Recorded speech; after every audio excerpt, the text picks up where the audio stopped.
Hearing in the appeal, Queen on the application HC and the Secretary of State for Work and Pensions. Before we begin, Mr. Drabble, I should remind everybody that the court has made an anonymity order in this case to protect the identity of the children involved. May it please my lady and my lords, in this case I appear for the appellant together with my learned friend Mr. Ranjith Kuba. My learned friends Jason Coppell, Queen's Counsel, and Amy Rogers appear for the various respondents. Mr. Charles Banner appears for the Air Centre as intervener. There's one piece of housekeeping before I get any further. I put in on Monday in terms of reaching the court a note which is principally addressed to paragraphs 85 to 92 of Dano, and I just wanted to check that has arrived. It certainly arrived with me. Yeah. And indeed, for convenience, it attached to it a Luxembourg authority called Aklagaren, which forms part of the subject matter of the note. Yes. Good. Well, the court will have seen that this is my appeal from the decision of the Court of Appeal, which dismissed my client's application for judicial review of a set of statutory instruments which, in essence, had the effect of removing entitlement to various benefits from Zambrano carers, that is, third country nationals who were responsible for a child born in the United Kingdom and who was a United Kingdom national. Such carers have a right of residence pursuant to the line of Luxembourg authority, which starts with the decision of the Grand Chamber in Zambrano itself. The issues raised by this appeal are whether the removal of entitlement by the statutory instruments which we seek to impugn is compatible with the right of residence. In terms of EU law, we say that it is not.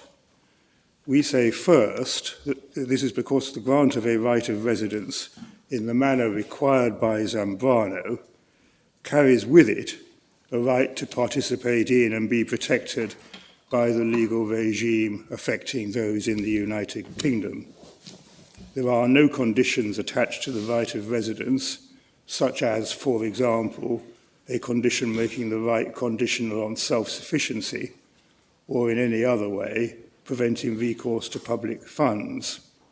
On this way of looking at things, the statutory instruments are simply inconsistent with the right of residence and are accordingly ultra vires.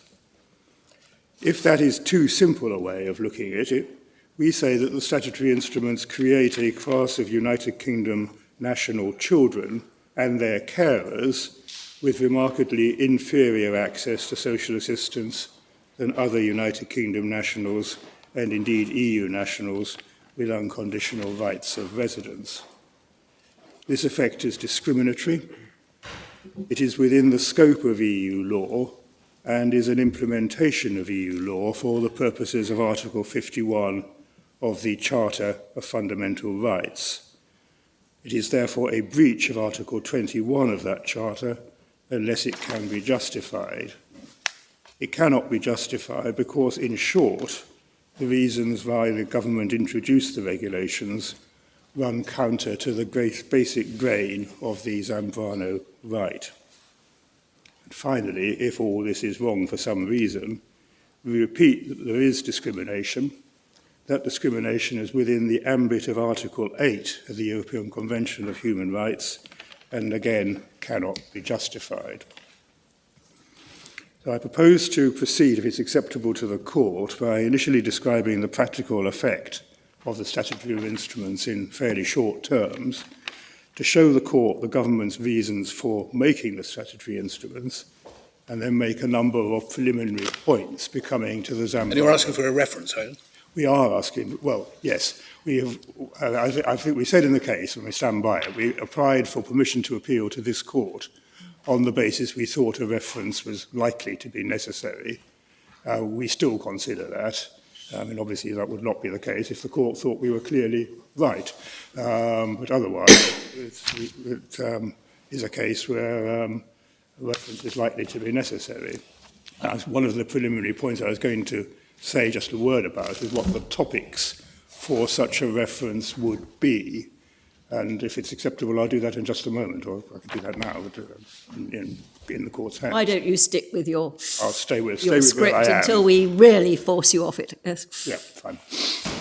Yeah. So I was going to say, I'm going to show my lady and my lords the practical effect of the statutory instruments, show the government's reasons for making them, and then make a limited number of preliminary points before turning to the sequence of the arguments set out in the printed case, which deals with the Zambrano line of authority and other matters.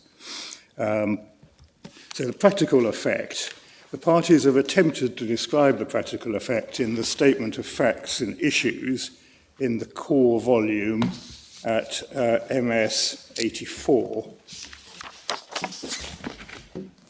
We've got 3 different sets of regulations. We have. One of them, as I understand it, are the ordinary income support regulations. Yes. So that's for means-tested benefits. Yes. Another is the homelessness eligibility regulations, so Yes. that's for housing. And the third are child-specific benefits. Indeed.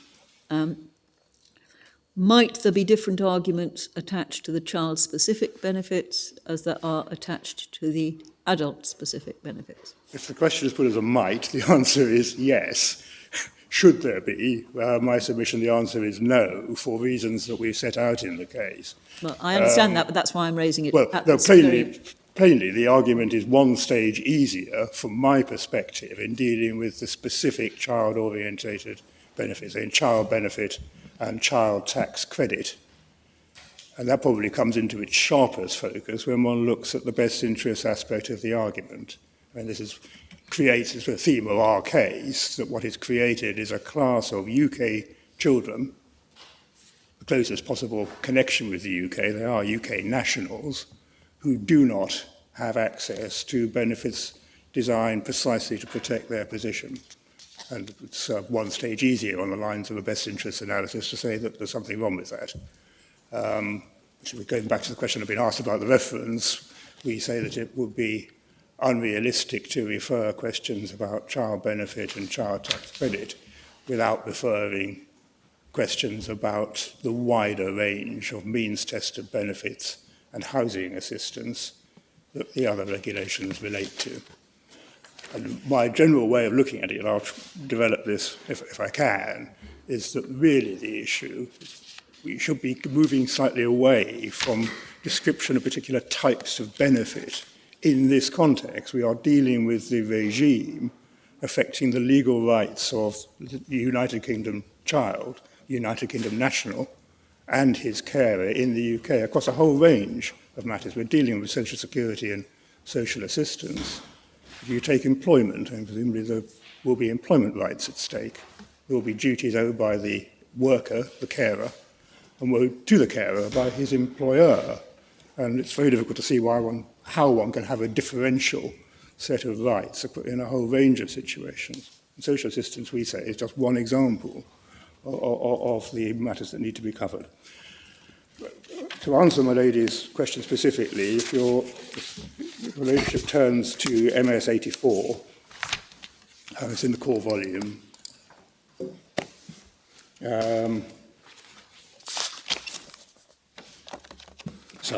MS 86, I'm not getting in too early.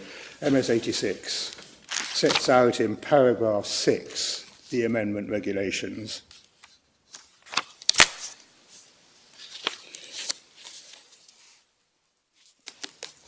And 6A deals with the income support regulations.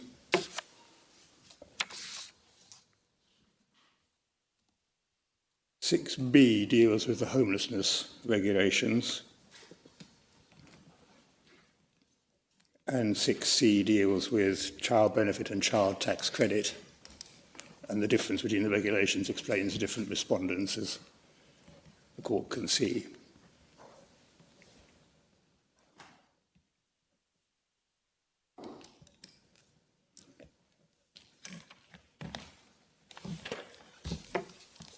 And then paragraph 7 of the SFI sets out paragraphs 10 to 15 of the judgment of the Court of Appeal, Lady Justice Arden, which I won't read, but just the first two sentences say the position of Zambano carers was not separately recognised in domestic social security legislation prior to the 8th of November 2012, now being recognised, but in each case with a view to limiting the rights of Zambano carers and making it impossible for them to make claims for the benefits relevant to these appeals after that date. And then it explains the mechanism, and unless the court wants me to, I don't think anything will be gained by reading that.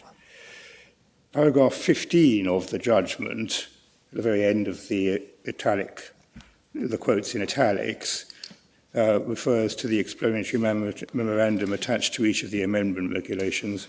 It says it makes it explicit that the purpose of the amendment is to exclude Zambano carers.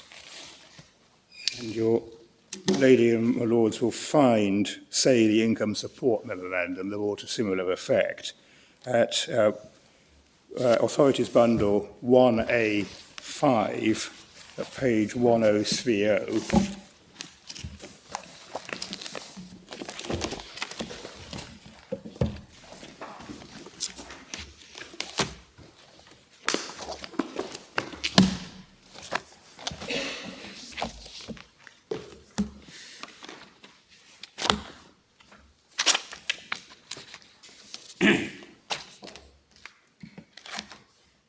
Court will see that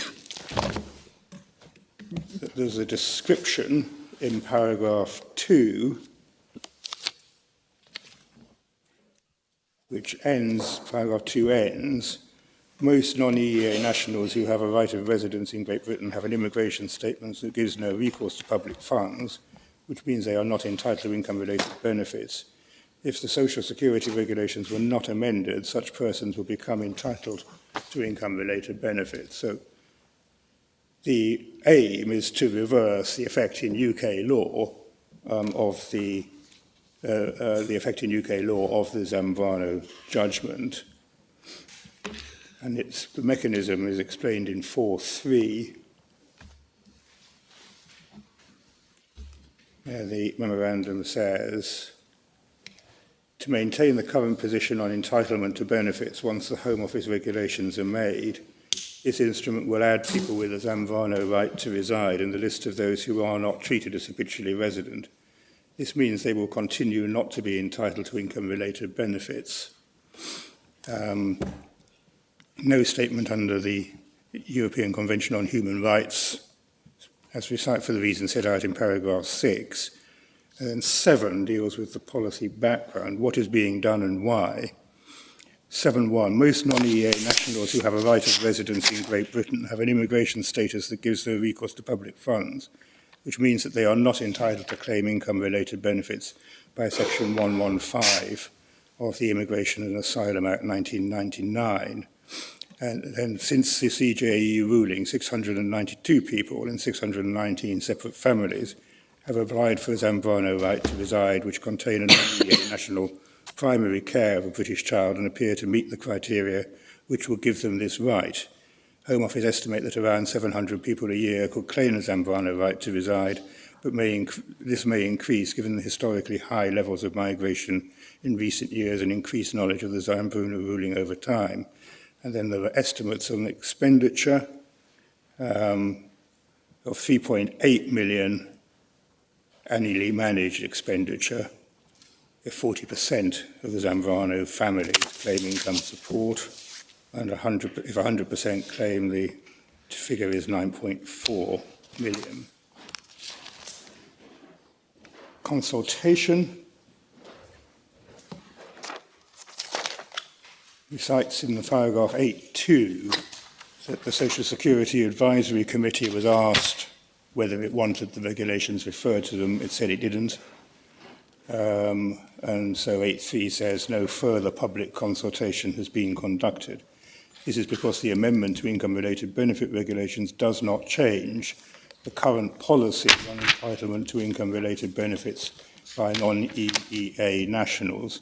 The regulations give a right to reside and to work in line with the judgment of the CJEU. the Social Security regulation change prevents widening entitlement of non-EEA nationals to income-related benefits and the associated costs to the Exchequer. So one can see in 8.3 that the regulatory amendments are firmly based on a view of what is required by EU law. The drive is to do what is required by EU law, but no more. And that's repeated when we come to the witness statement. Is there any indication in any of the policy documentation preceding these changes that consideration had been given to Article 3 of the UN Convention on the Rights of the Child? Relevant provision in the Charter, as I would say it, is Article 27. The answer to that is no, as far as I can see. I'm going to show your lordship your ladyship and my lords, what the material is on the policy justification for the reasons. This is pretty well as full as it gets, the explanatory memorandum. Come back to that. I mean, Yes. Yeah. And you'll see impact, paragraph 10.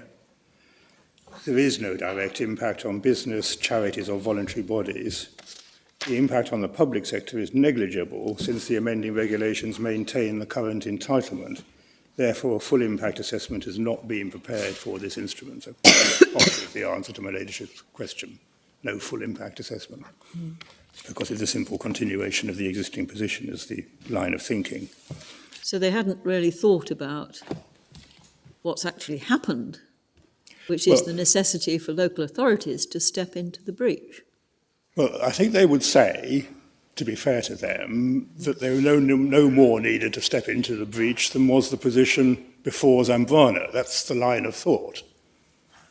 And that's, in a way, the flashpoint, if I give maybe too graphic a statement, in the case. The whole line of thinking fails to recognise that Luxembourg thought it necessary to intervene to protect the position of the UK EU national child.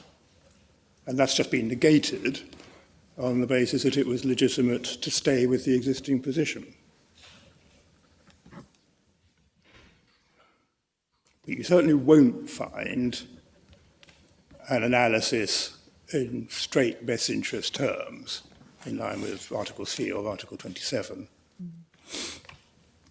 And well, I will say that the reasons that are advanced, which we're just about to turn to, are simply inconsistent with such an analysis. The deterrence and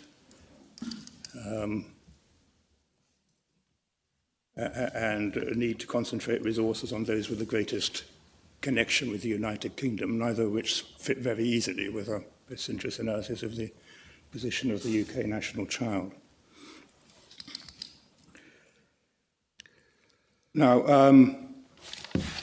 if I can then turn, and I hope we don't get too lost in the manuscript numbers, sorry, memory stick. Mr. Banner and I were just joking about how long it took to dawn that MS stood for memory stick. But You're not alone, Mr. No. It took me I got there a bit ago, actually. It did take me several years. Mr. Banner, longer. But anyway, can I ask the court to pick up Appendix 2 or go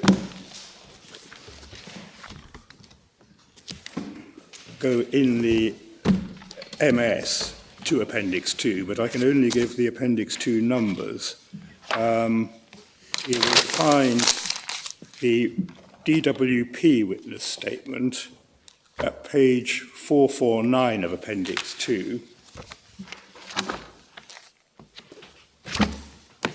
It's Mr. Cooper's witness statement. Well, as it's on the MS, you ought to have the number, shouldn't you? Yes, but this is where the technologically deficient get penalised, because the way lawyers do it is they don't reproduce Appendix 2 with the MS numbers on it. Now, no doubt, I should have... What are juniors for, Mr. Drabble? Never mind, we can find it. I've found page 449 without the MS numbers. Well, that's because you've got the hard copy. I need to find it on screen. 639, my lady. Thank you so much. Happy to act as Mr. Drabbles Jr. I hold you. 69, yeah. If you have tabs, that would also help, because I can find it then. So, oh. Mr. Cooper's witness statement. You don't have any tabs in this.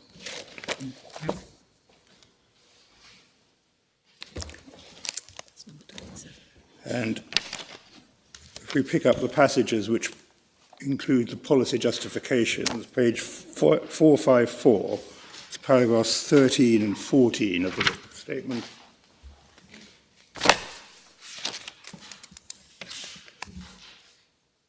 Paragraph 13.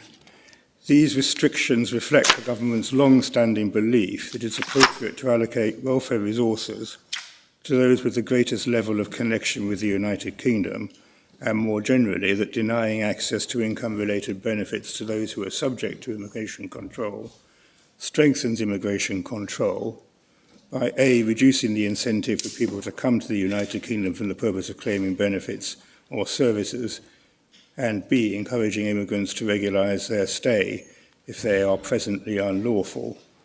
The Department considers the restrictions are consistent with EU law, subject to complying with the minimum standards of the European Convention on Human Rights. There is no general European law obligation on the UK to pay social assistance to third country nationals, or indeed its own nationals, or nationals of other EU states. Now, Mr. Drabble, paragraph 13, these restrictions, we're not here talking about the three sets of regulations in dispute, are we? Yes, I think we are. I think what he's just... I thought it was under the head the position prior to the regulations. And let me just make sure.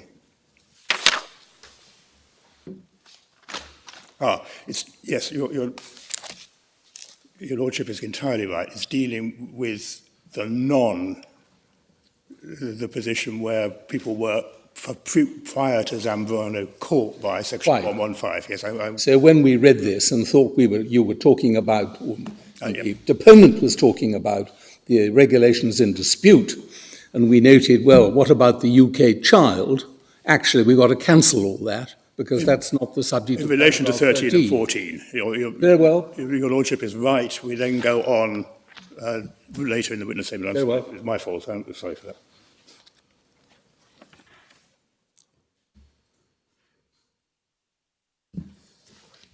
But as the object was to assimilate the regulations exactly. to the prior position, yes. But what's their reason for doing that?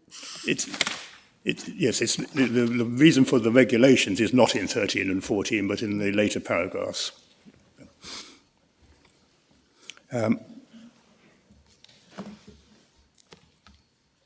So if we pick it up in 16, 4 or 5 lines in. So, I mean, as far as that's concerned, that's all legitimate.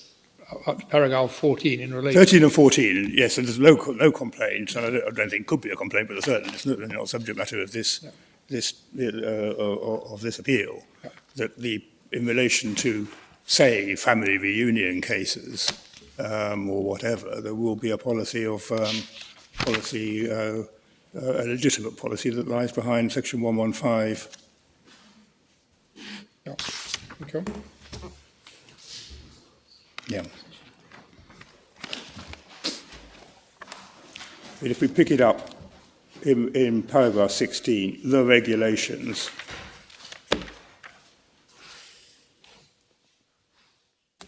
it's about 4 lines into paragraph 16. The regulations, at least these regulations, serve to ensure that domestic rules of entitlement to welfare benefits do not confer wider rights than are required by the Zambrano judgment.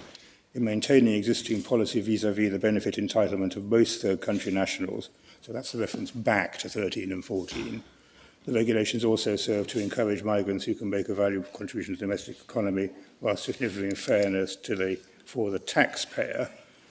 And then 17, with these objectives in mind, the Minister for Employment determined that existing government policies to entitlement to income-related benefits for most third country nationals should be maintained following the amendments to the resident regulations. These meant that new amendment regulations, the regulations, would be necessary, as I indicated above, to close off what essentially would have become a loophole in the existing domestic benefits legislation once the residence regulations were amended. The Minister considered the potential implications of not introducing the regulations and leaving the benefits legislation unamended. The most serious consequence was the potential cost to the public purse of providing income-related benefits to Zambrano carers in circumstances where there is an overwhelming need to protect scarce resources, scarce public resources. And then there's a recital, in essence, of the figures, which we've seen from the explanatory memorandum towards the end of paragraph 19. The cost, if 40%, claim income support, housing benefit and council tax benefit alone, 3.8, 9.4 if 100% claim it.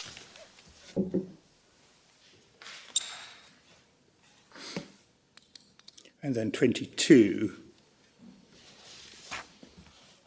says these are self-evidently very substantial sums given the limited budget available to the department and the very significant resource pressures on public spending. The government considered when making the regulations and still considers that it was necessary to allocate scarce public resources and to those with the greatest level of connection with the United Kingdom and not to extend entitlement to income-related benefits to those who do not otherwise have a right to such benefits under national law or under European or international law. And then there's the majority of Zambrano cases, with which I'm familiar, involve an individual asserting a right to reside based on Zambrano, A, having entered the UK some years ago with limited leave to remain, B, having remained here ever since, even after the leave has expired, C, giving birth to a British citizen child whilst remaining here without leave or with leave and no recourse to public funds. Such individuals have often been present for a number of years prior to the decision of the CJU in Zambrano and have managed to support themselves and their families without accessing public funds, typically via support from their family or local community. Secretary of State sees no reason why the effect of Zambrano, a right to reside and importantly a right to work, would mean that they should no longer be able to do so. Against that background, there are two other respects in which the government considers that the approach in the regulations is necessary and justified. First, the government is concerned to encourage third country nationals who wish to have children in this country to ensure that they have sufficient resources to support themselves in any child through work, family or savings, rather than looking to the state to provide support at the point at which they choose to have a child. This is consistent with the approach taken by the European Union in striking a balance between the interests of EU citizens and the interests of each member state in allocating scarce resources, and an approach which the government believes is reflected in Zambrano itself. And secondly, and relatedly, the government believes that the approach will help to maintain the strength of its immigration control by reducing the incentive to come to Britain to access our welfare system or other services, or once here, to overstay in order to claim benefits or services. So two aspects of the policy argument in support of the regulations. One, deterrence aimed at families in order to encourage them not to have a child unless they're able to support them. We say in the case, the effect of that is to mean that the child who is being born, has been born, is brought up with more limited resources through no fault of his own. We have a comment on that in the printed case, which in due course I will come to. And the second, so there's the deterrence effect, and there's the very basic justification in paragraph 22, necessary to allocate scarce public resources to those with the greatest level of connection with the United Kingdom, which, in our respectful submission, simply misses the point that the purpose of the Zambrano judgment was to protect the position of the national child.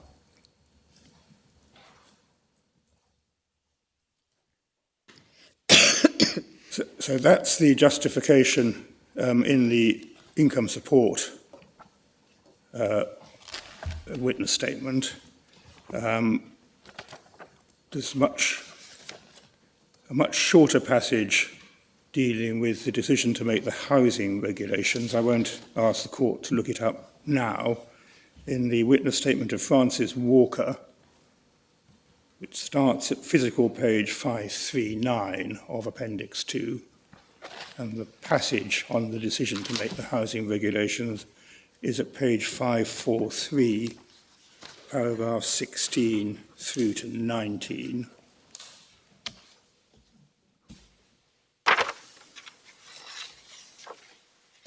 Fair to say that Francis Walker talks of relatively modest increases of expenditure, primarily concentrated in London.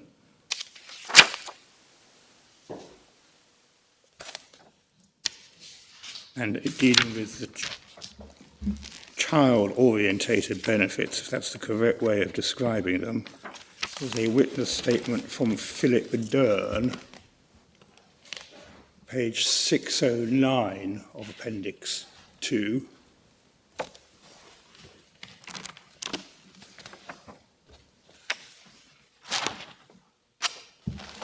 That's at page 799. And the passage under the heading, the decision to make the regulations, starts at paragraph 15, physical page 612, and probably most importantly, paragraph 19,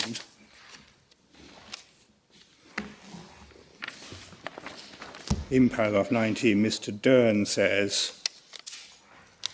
I have read paragraphs 15 to 19 and 22 to 25 of the witness statement of Gareth Cooper on behalf of the DWP, and I agree that they accurately summarise the basis on which HMRC, on behalf of the Treasury and Treasury Ministers, determined to make the regulations, and the reasons why we contend that the regulations were and are justified.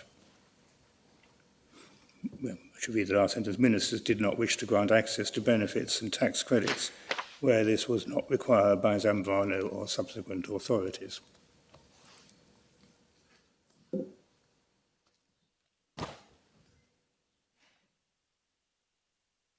So that is, I think, the sum total of the policy analysis that I can show you, the court. The mirror image is the adequacy or otherwise of support under Section 17 of the Children Act. That's the other side of the safety net. If I can ask the court to look at what Lord Justice Elias said about that at paragraph 171, MS 226, so it's in the core volume.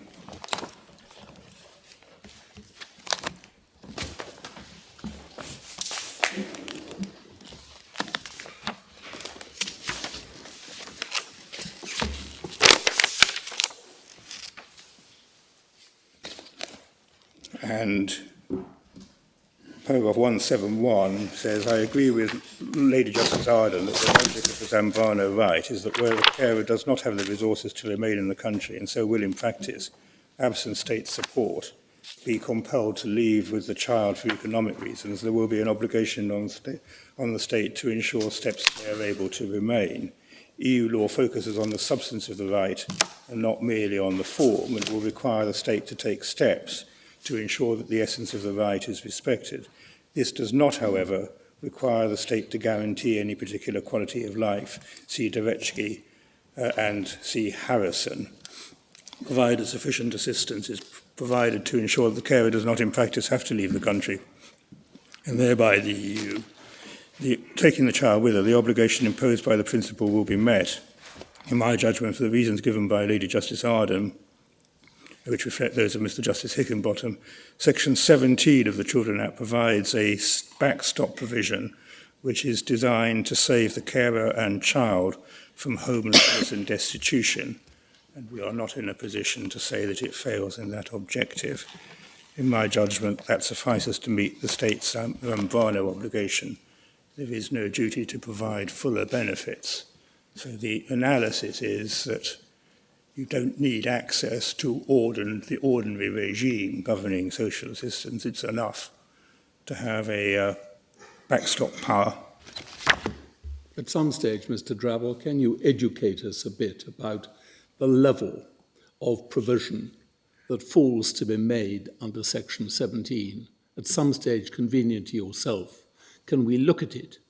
And if somebody receives assistance under Section 17, which he says is insufficient, as I think you did in this case initially. Yes. Seeking judicial review of Oldham's decision under Section 17. Yes. And you got better provision as a result. But I think Section 17 is in fairly general terms, so it might be helpful to have as much assistance as you can give us on exactly how low that backstop provision is. Yes, that's not an easy task, but well, can I do what I was going to do anyway? Tonight, Mr. Drabble. Yeah, I certainly can. And there is some authority on the mechanism, at least, for assessing Section 17 help. Thank you. This case of CTM&U, I think, is called against Southwark, which we can certainly dig out overnight and produce. Well, for a very long time, it was not thought to be a duty owed to individuals anyway. No. And it's wholly discretionary in terms of how much and how and what. Yes, the essence of the recent authority is that it's a social work assessment duty. That is, the social services authority is obliged from time to time to carry out an assessment of the position of the family and to ensure, as Lord Justice Elias says, that their basic needs, no destitution, no homelessness, are being met. There's nothing beyond that. And as we say in the printed case, if you, from my perspective, it were, envisage the network of ordinary benefits providing a system that guarantees access to benefits supporting dignity and so on. So Section 17 network, it depends on a pretty well month-by-month estimation of what precisely is required. Our printed case, which was going to be my next stop,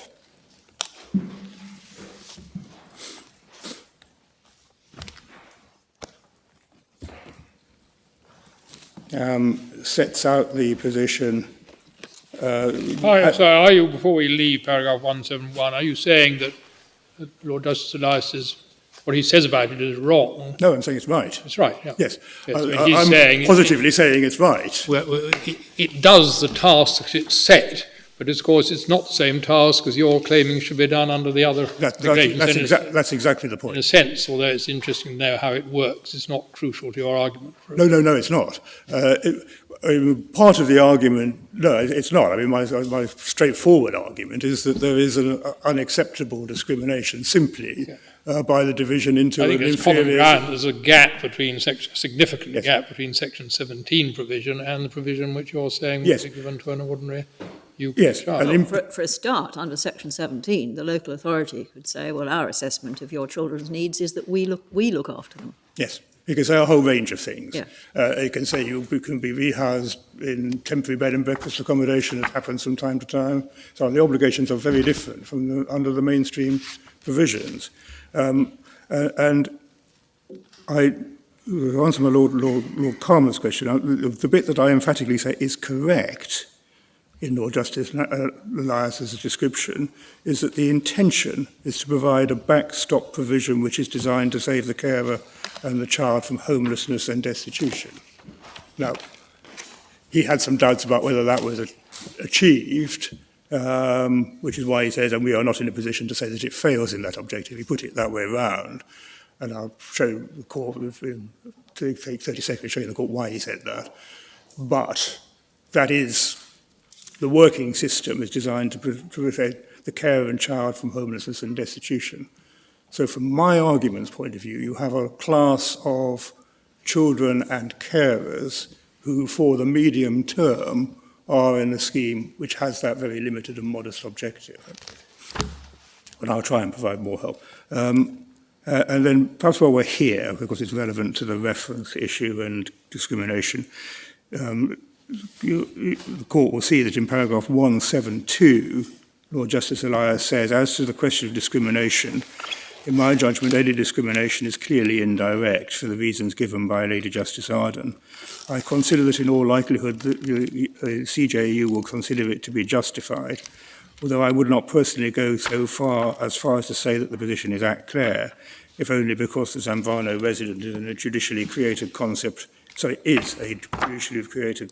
uncertain scope. That is debatable. In the circumstances, I would not refer. Shouldn't she have said in the circumstances, I would refer the issue? Well, if it's not at clare, why would she not refer? The only reason can be because he was not the final court. I think that's what he said. Lady Justice Arden thought it was at clare. We say she was wrong. He didn't think it was at clare, but he wasn't going to refer at this stage. I think that's the logic of it. And Justice Burnett agrees with both. Yeah. And one of the reasons was, I won't go any further. That's the position. Yeah. Now, our material in front of Mr. Justice Supperston at first instance contains quite a lot of material about the adequacy of Section 17 payments. You'll get a flavour of that from paragraph 2.7 of our case, which is at MS 93.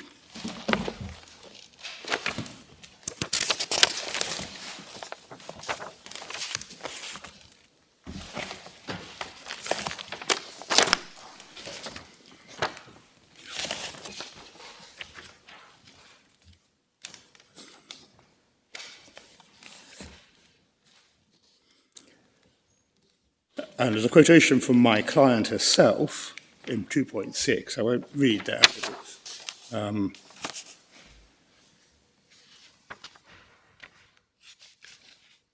Contains a statement in the first set of italics. In my current circumstances, the most I can hope to do is to subsist. If anything unexpected happens, even this is threatened. 2.7.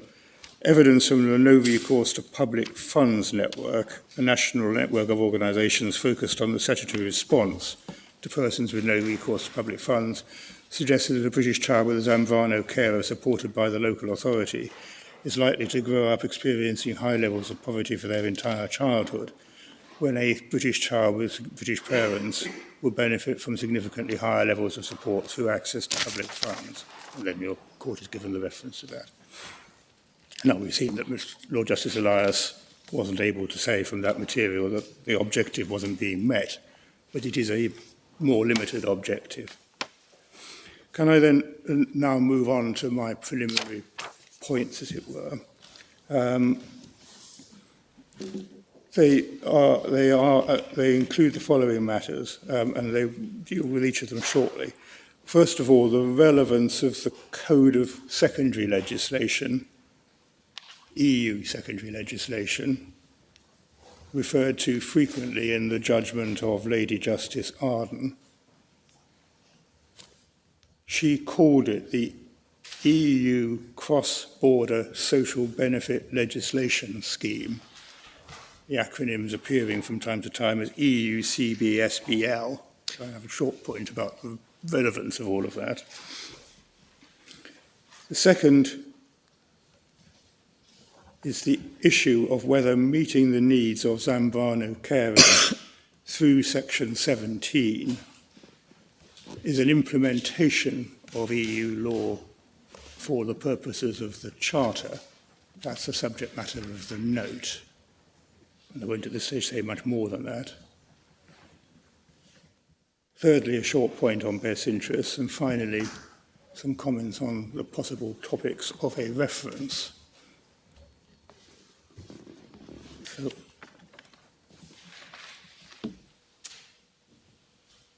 dealing first with the relevance of the EU CBSBL scheme, Lady Justice Arden described the three directives which she and Mr. she and Mr. Coppell saw as primarily forming that scheme, at MS 203,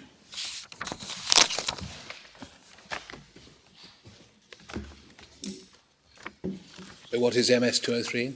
MS 203 is in the judgment Of Lady Justice of Hart. Lady Justice Hart. And what paragraph? And it is paragraph 42.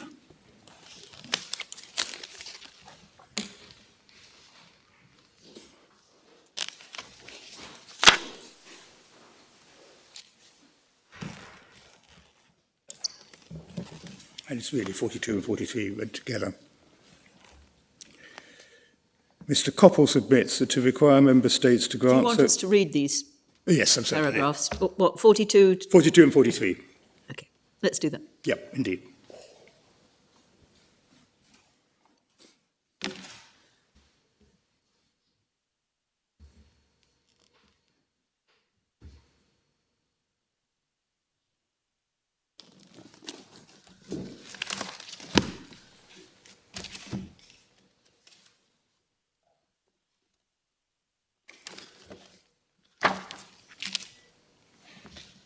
The submission that is accepted by the Court of Appeal is that in the first sentence of paragraph 43, the scheme provides an exhaustive statement of the rights to social assistance which a member state has to give non-nationals.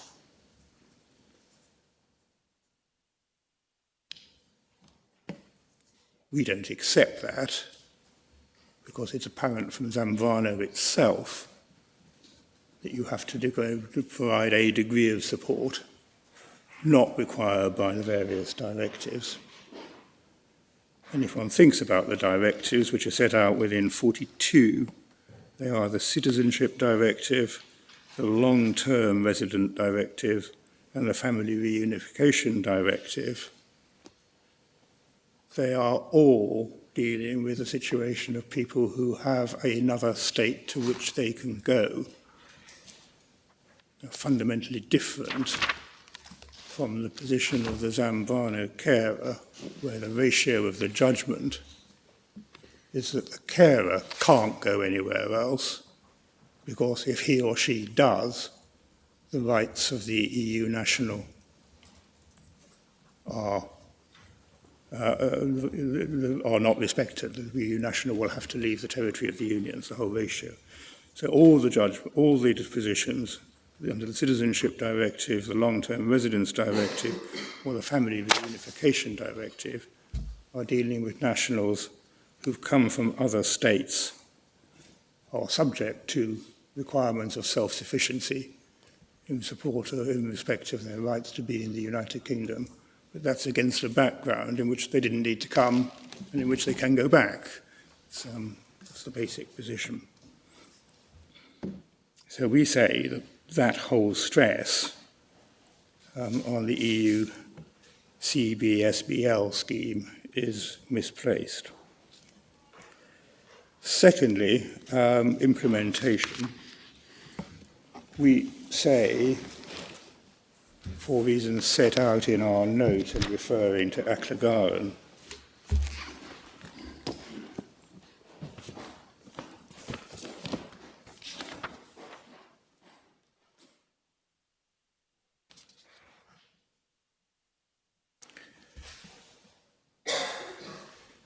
it's paragraphs 3 and 4 at the heart of it. We say, for the reasons set out in paragraphs 3 and 4, a decision by the United... 3 and 4 of what? 3 and 4 of our note that went in on Monday. Oh, you're right.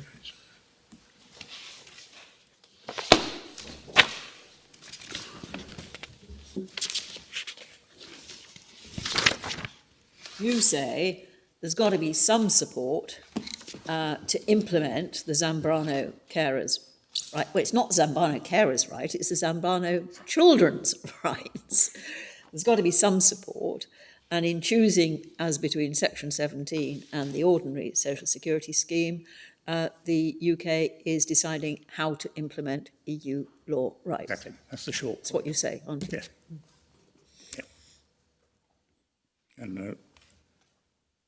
And I say, as the note goes on, and I'll come back to this later, but hopefully not at very great Do length. you by any chance have a spare copy of the note? I'm sure we do. Not sure if I ever received it. If I did, I have no recollection.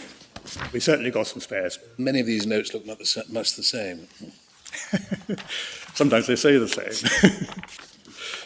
Thank you very much. I think everyone else has got it. So we just hand up.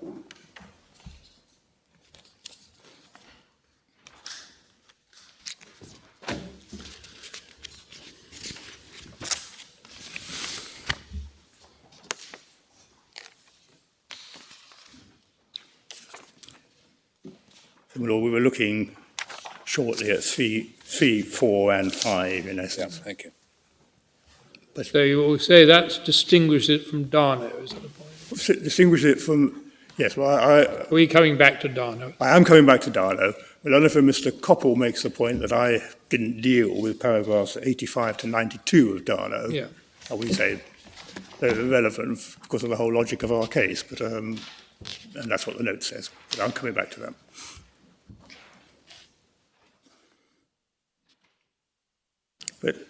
And we do say in 5 that the different mode of implementing EU law is compatible with the authorities cited in Darno, which is Aklagaren, and paragraphs 85 to 91 of Darno. Because the earlier paragraphs in Darno said there was no EU obligation. I mean, that's essentially the point. But if Mr. Coppert is right that all they need to do to comply with Zambrano is the Children's Act provision, well, that is compliance with EU law. And why is a decision whether to provide more than that not simply a question of domestic law? Well, it is obviously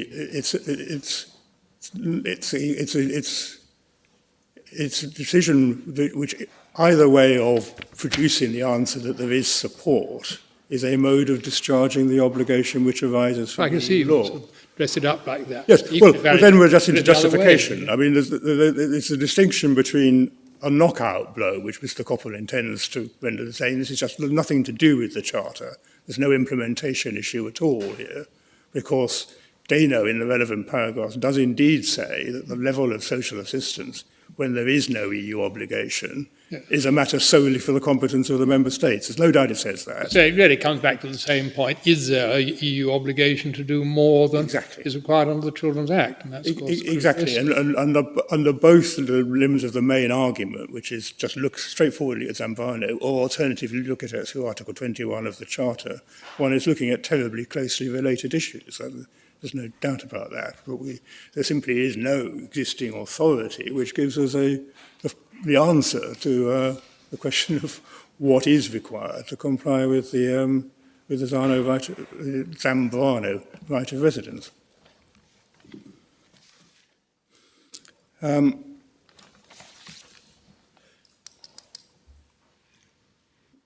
Next of the quick points was best interests.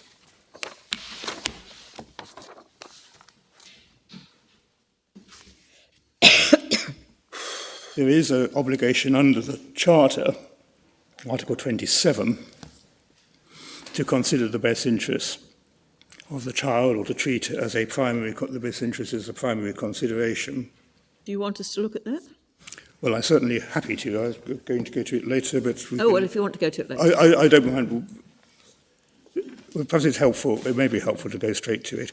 Your court will find it in... Let me just... Tab 6, is it? Yeah. It is tab 6, yes. It's MS 1044. 1046.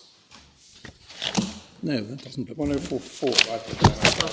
It's Article 24, and it's Yeah. on 1044. Yeah.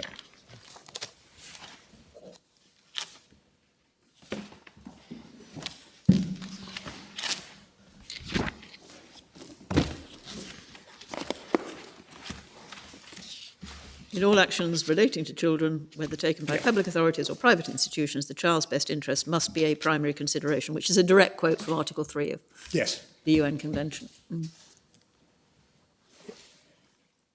I haven't caught up with myself. Yeah, which volume is it?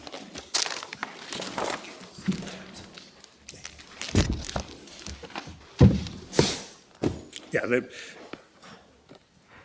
in the difference between this situation and other cases considered in the domestic jurisprudence is there's no issue about it being an unincorporated international convention or any of those considerations. It is straightforwardly in play, provided the UK is implementing EU law when it decides to discharge, as I will put it, the obligation by making Section 17 available.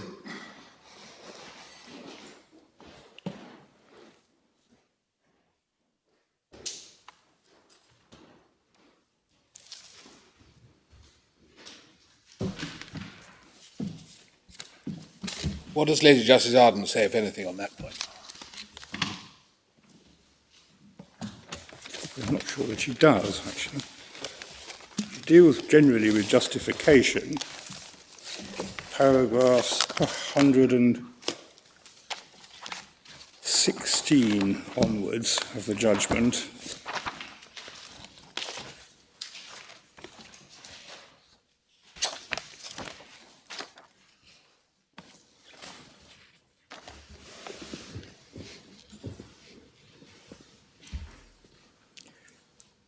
And what has happened, if your Lordship picks up the judgment, this is at MS 217.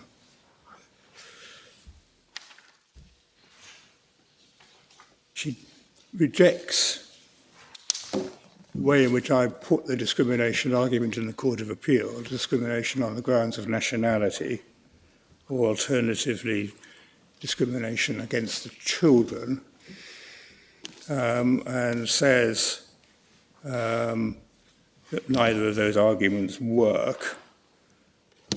And then we get to 115,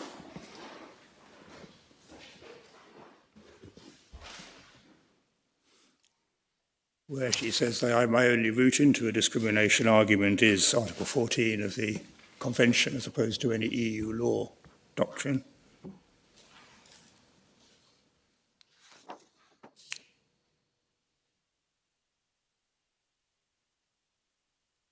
But had you argued it in the straightforward way you're now arguing it? I suspect the answer to that is no. Well, as I understand your argument, you're saying this is implementation of EU law. In implementing EU law, it is necessary to have regard to the Charter of Fundamental Rights. This includes Article 24(2). Well, that was certainly a submission that was made, but I mean, I think it's probably not right. It's probably wrong to say that it was at the forefront of the argument. It was certainly the argument was that it was implementation, and that Article 21 of the Charter was in play. I mean, your main argument is still the discrimination one, isn't it, under the Charter? Well, I think that's right. But you can't get the answer to the discrimination argument except by considering, amongst other things, the best interest point, because we have to decide whether or not the purported justifications, assuming that you're dealing in Article 21 rather than my other first route, whether the other justifications are compatible with Article 24.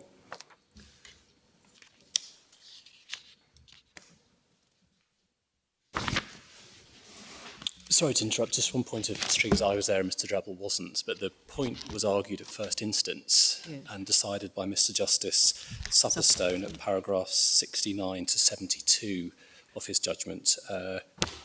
There was a case of breach of Article 24 put by Miss Mountfield at that stage. Sorry, which paragraph numbers? 69 to 72. Thank you.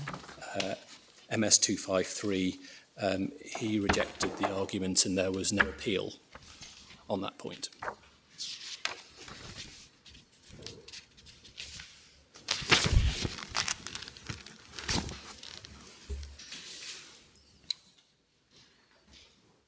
Well, we're trying to isolate what, if any, questions might be fit for reference to That's right. Luxembourg, so we'll try and get it right.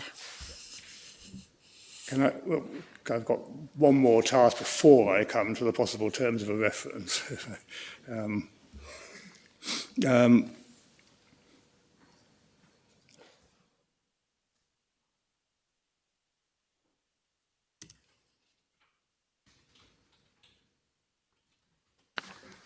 The further point is to make the obvious point that the court should not approach the matter without regard to the position of the children. And we make the fairly obvious point at paragraphs 4.7 and 4.8 of our printed case at MS 101.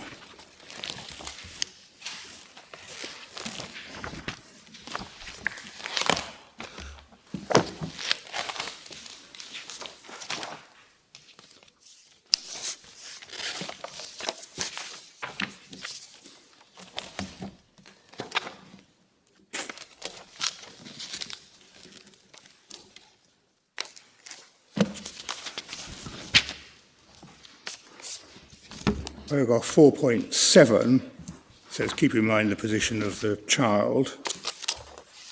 And this is partly the answer I think I've already tried to give to Lady Hale's question about whether there's a different perspective on the child benefits as opposed to the income support and housing benefits, housing assistance.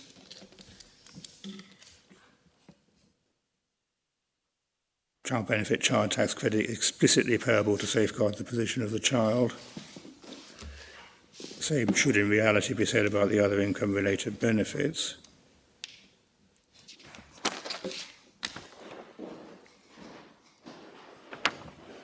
And then 4.8 draws the court's attention to Humphreys and what was said about tax credits.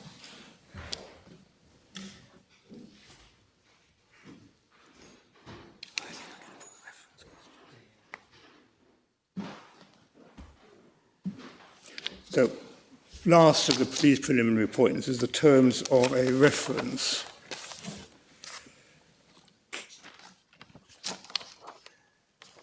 Do you have a draft? Well, I do have a very rough and ready draft that I prepared yesterday, or we prepared yesterday. Could we have a copy of that? I think we've got to the point where it might be sensible, yes.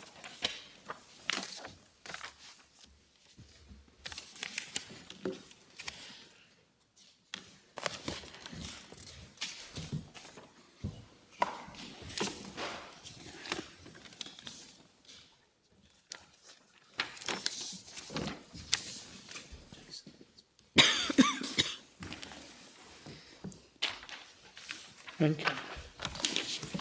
Thank you.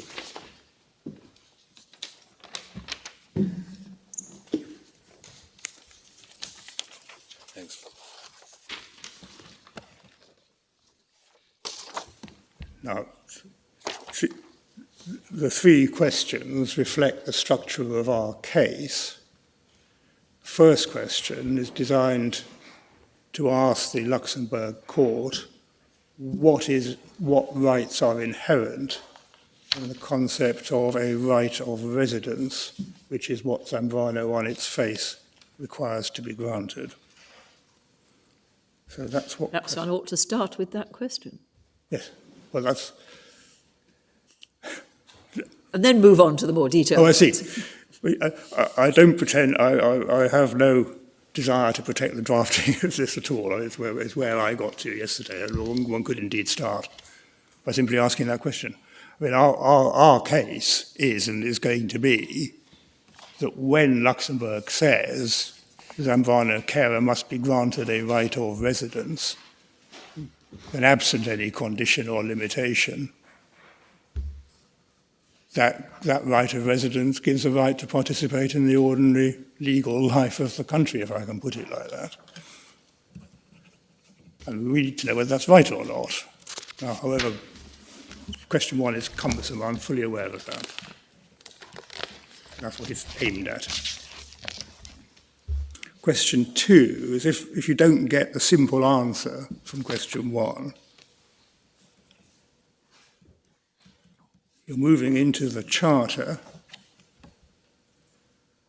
and the question is whether a member state which makes available financial support under a national provision such as Section 17, which does not make other support available, implementing union law for the purposes of Article 51, so as to engage the prohibition on discrimination contained in Article 21 of the Charter.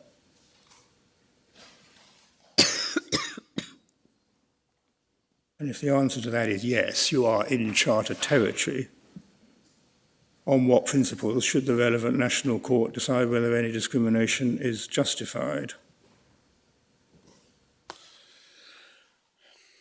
And certainly the intention is that the wording that put forward on question 3 is intended to leave scope for submissions about the relevance of the best interest principle in answering that question. It's obviously predicated the best interest principle. I'm quite interested in the best interest principle in answering question 1. Well, I mean, Mr. Coppell may persuade me that I should not be so interested. No. But, as I say, I'm not going to go to the wall to defend the actual drafting. I was rather more concerned to ensure that there was a vehicle for whatever submissions anybody wished to make that were reasonably foreseeable, at least, if a reference were made. And obviously, we would be submitting that if something like question 1 went forward, the answer was that the Luxembourg court should answer that the conferring of a right of residence carried with it the rights to participate in the ordinary legal life of the country. I can't think of any other better way of putting it. And in particular, to the child-orientated benefits. Whose right to participate in the ordinary legal life of the country? Is that the child or the carer? It's both. Yeah. I mean, I think but it's quite important. What I don't quite understand is this. If these children, unfortunately, didn't have a parent carer, if the parent for some reason died or whatever it was, they would obviously have to be looked after by the state. And no doubt their position would be worse than a lot of other children who had parents. But no one would suggest that was discriminatory under European law. It's just simply a very unfortunate fact. They'd have to be looked after, and they would be taking part in the ordinary legal life of the country. So what I find difficult is how, if you look at it from the point of view of the children, you're getting a sort of distorted view. It's got to be the carer who has this particular right created by Europe. You've got to be looking at it in that sense, haven't you? But you can look at it in either way, you get the same answer. If you look at it for the carer, the reason why it's given a right is because of... Yes, I know, but as I say, looked at from the children's point of view, their rights are there, whether or not they have a carer. They're rights under domestic law, and no one would suggest that they're being discriminated under European law. It's just they have to be protected. No, I don't accept that. I mean, if you take the typical UK family and child, then the child in the UK family will be in a family which has access to housing assistance in the usual way, which has access to income support in the usual way, which has access to free school meals in the usual way, and so on. The fact is the accident that their carer, I say accident, but the fact that their carer has a particular status in EU law, which means they don't have access to housing assistance or income support in the usual way. They're just in a more adverse position. It is obviously possible to imagine personal tragedies of children being orphaned, but that's not what we're dealing with. We're dealing with a position of a creation of a class of EU national children who don't have access to ordinary mainstream benefits, which are designed to deal with people in factually exactly analogous positions. That's the gravamen of question 1. So, Mr. Drabble, if a woman comes from a third country bringing 2 children with her who were born there and claims asylum but fails to get asylum and remains unlawfully here with those 2 children born abroad, what does the state do to support? What's the level of state support for that family?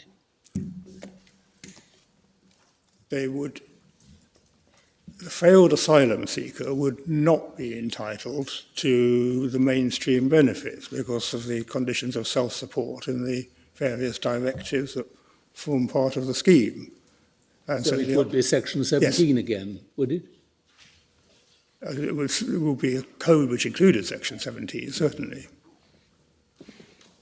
Thank you.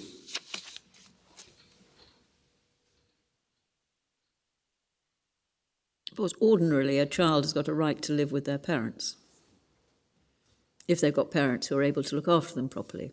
Yes. That would include the rights that the British children of Zambrano caring parents had. Yes, I think Lord will say that's correct. Yeah, no, I'm really taking up my Lord Converse point, not Lord Wilson's, which is a slightly different one. Yes, I mean, normally, our position, I think, remains simple, that you have the UK national child with a UK national parent, no question of freedom of movement, no question of EU citizenship coming into play, and they get the range of benefits which have been withdrawn from the Zambrano carer and children. Why have they been withdrawn? The answer is because the UK government sees their position as in some way different in principle from the position of the straightforwardly UK national. It's the legitimacy of that line of thought that is the basic reason for asking for a reference. It's the question, is that a legitimate way of looking at the problem?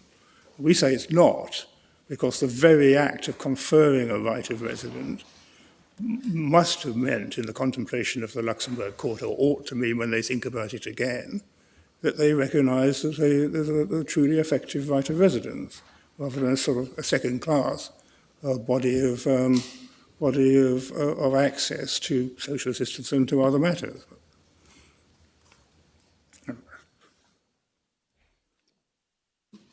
And when you get onto the failed asylum seeker, they are just in a different position. They don't have any protection of their status in the UK, precisely because they have no connection with the United Kingdom, other than having chosen to come here and make an asylum claim that failed.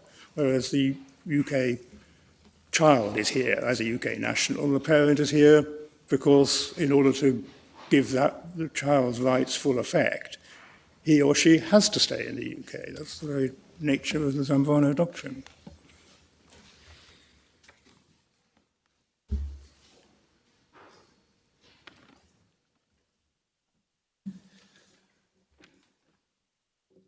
So, well, my lady, that's our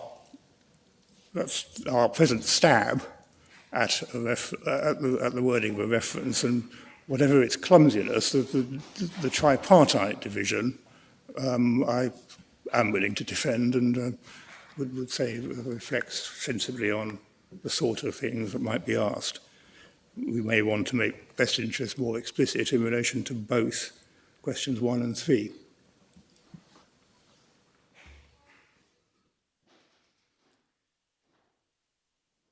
So, those are my preliminary points. Can I now turn to the line of authority, which we have to consider, deals first of all with Zambrano. And as I think I've said, I intend to look first of all at Zambrano and Derechki, and then 2 more recent cases. In each case relatively shortly. You'll find Zambrano at 1C, tab 24, starts at MS 1756. MS 1756, 1756. Thank you.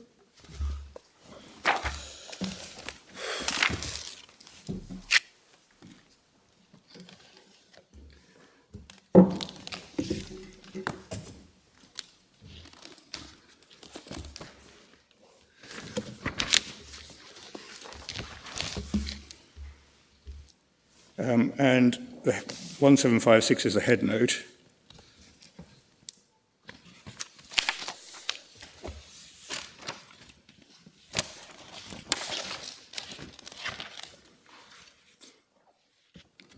And if I anticipate the court's reasonably familiar with the basic facts of Zambrano, but I can just ask the court to run an eye over the facts as they appear from the head note.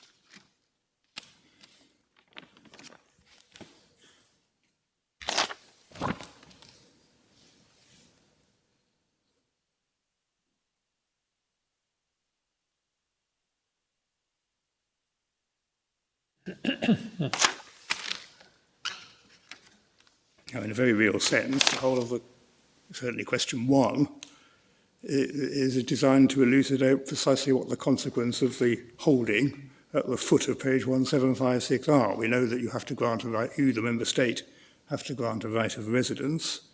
We know that the hypothesis behind that is that if you don't, the third country national and the child will have to leave the territory of the Union. But what does the grant of a right of residence, what rights are included?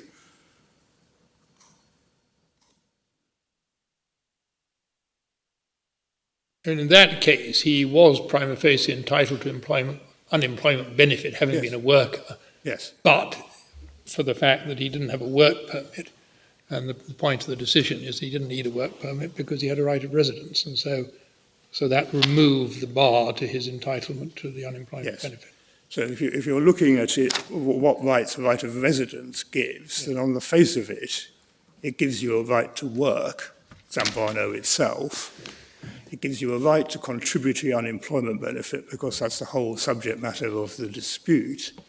Yes, but that was a domestic law, right, not a EU. Well, that's why there's an issue. I mean, that's exactly the point. I mean, when I say that the whole argument can be condensed into asking what it is that the holding at the foot of page 1756 logically means, that's correct. It wasn't necessary for the court to spell out the fact we're giving a right of residence which is not subject to a condition of self-sufficiency, because on the Belgian scheme, the right of residence carried with it a right to contributory unemployment benefit on the facts. What the court certainly doesn't do, as we said in the printed case, is go out and investigate whether or not the Belgian Minimex would have prevented him from being removed from Belgium, which Minimex features in very many of the CJU cases. It's basic subsistence benefit. But they don't think about that at all. They just say what we will see them say in just a minute. The judgment is at paragraphs 36 to 45.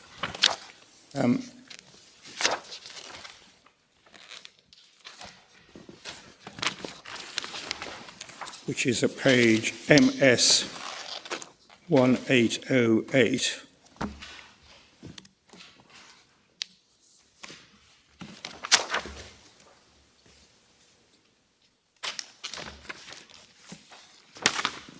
Did the court agree with the Advocate General? No. Well, yes and no. It's a slightly complicated answer to that. The Advocate General came to the same conclusion. I'll show you, not at any length, but I'll show your Lordship in a moment the structure of the Advocate General. The court came to the same conclusion about whether or not there was a right of residence, but for slightly more condensed and different reasons than the Advocate General. The Advocate General speculated on reverse discrimination, and the court didn't say anything about that. I'll say a word about that in a moment. Now, your Lordship my lady can just run an eye over the entirety of the reasoning is in paragraphs 36 through to 45.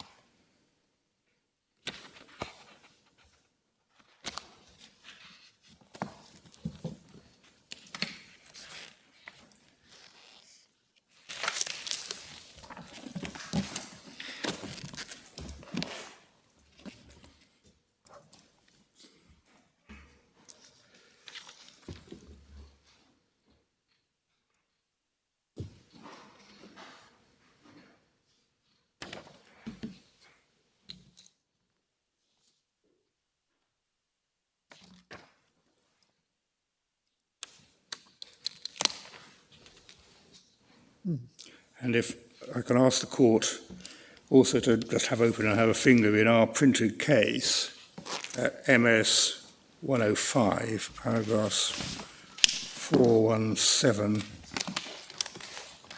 to 420.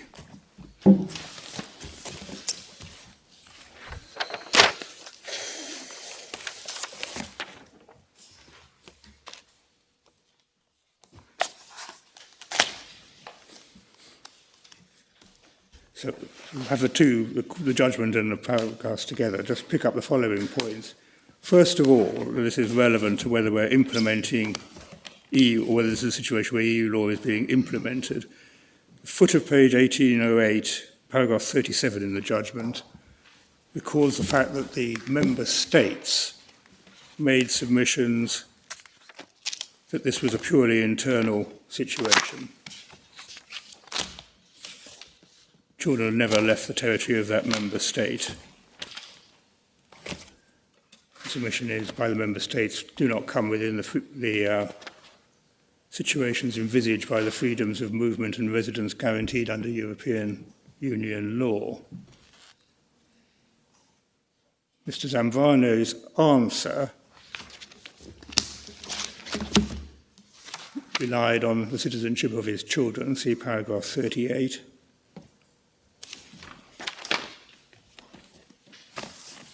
Paragraph 39 essentially says the EU cross-border social benefits code is irrelevant because we're outside the scope of the relevant subordinate legislation. That's 2004/38. Last sentence of 39, therefore that directive does not apply to a situation such as that in issue in the main proceedings. So we're not dealing, axiomatically not dealing, with a self-sufficiency condition or anything like it imported from Directive 2004/38. Almost a starting place of the whole analysis.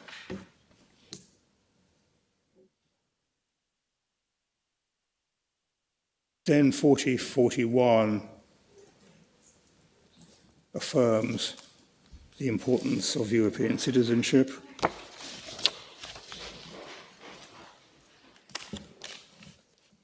(42) says Article 20 of the treaty precludes national measures which have the benefit of depriving citizens of the Union of the genuine enjoyment of the substance of the rights.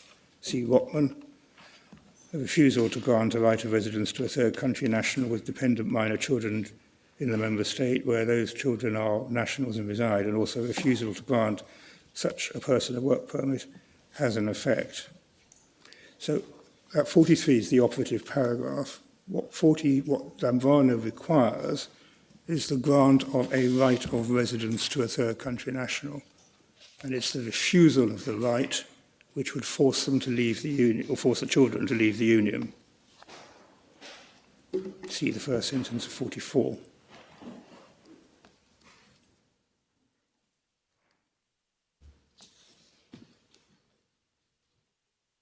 So our submission... But the effect is the one in 42, isn't it? The effect of depriving citizens of the Union of the genuine enjoyment of the substance of the rights conferred by virtue of their status as citizens of the European Union. Yes, but... What does that mean? What does that mean? Yes. Well, I mean, that's the point. Well, my point, for the purposes of the argument on whether or not I can rely simply on the grant of a right of residence, is that the step that Zambrano contemplates the member state must take is the step in paragraph 43, the grant of a right of residence. Because it must be assumed, first words of 44, that such a refusal would lead to a situation where those children would have to leave the territory. And similarly with the work permit. Now, I cannot say that that inevitably means that you have to have the full range of social assistance benefits. It simply doesn't deal with that issue. I mean, it's the unavoidable truth.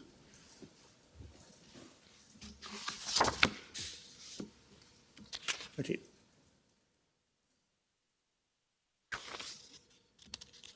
certainly does contemplate that there has to be the grant of a right of residence.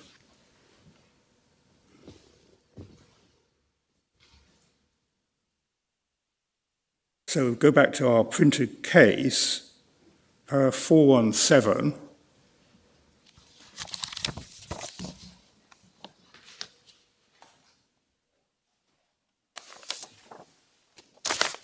Is the scope point. The answer to the purely internal situation argument of the member states is no, it's not purely internal because of the children. And that's repeated in Derechki and the later cases such as Marin. We'll see that in a moment. Then 418 is close to the heart of our submissions on right of residence. Principle of step required as a result of the grant of a right of residence, phrase routinely used in EU case law and legislation. In some contexts, it only arises where the EU national is self-sufficient. The issue of whether or not the relevant derived right of residence was subject to a condition was considered in Baumbast, Ibrahim and Texera. No hint that the CJU was contemplating a right of residence that was subject to any such condition. And indeed, in a sense, that's tautologist. It couldn't have been because it was considered. And what was the condition? So the point we're making in 418 is it's common to find in pieces of delegated legislation, EU delegated legislation, rights of residence being conferred on condition that the individual is self-sufficient. But there's no hint, and couldn't have been a hint, that that was the position here. I mean, it's just a given of the situation that we're not... But you're not saying that right of residence is a sort of term of art which should be taken as including the whole range of benefits granted to residents of a particular country, are you? I mean, you're going to come to these cases, Texera and Ibrahim, no doubt, but... Well, I mean, certainly they just assume that once you've disposed of the issue of self-sufficiency, there is access to the social assistance provisions of the member state. There's no analysis in any of them. Sorry, that's assumed in these other cases. In Ibrahim, Baumbast, Ibrahim and Texera. You're going to come to that, are you? I am indeed going to come to that, yeah. But granted that the effect of the decision is that in relation to your client, we can't have an arrangement that drives her and the child out of the UK. What about, to come back to it, a platform of Section 17? I mean, while Section 17 is there, are they going to be driven out of the UK, which is something we can't have? Well, the question of law is whether that's compatible with the sort of right of residence that the member state is required to give by Zambrano. The end result of the line of analysis that your lordship is putting to me is that the member state can do anything it wishes in relation to the Zambrano carer that doesn't actually starve them out of the jurisdiction. Well, I was simply wondering whether that followed from the first sentence of paragraph 44. Well,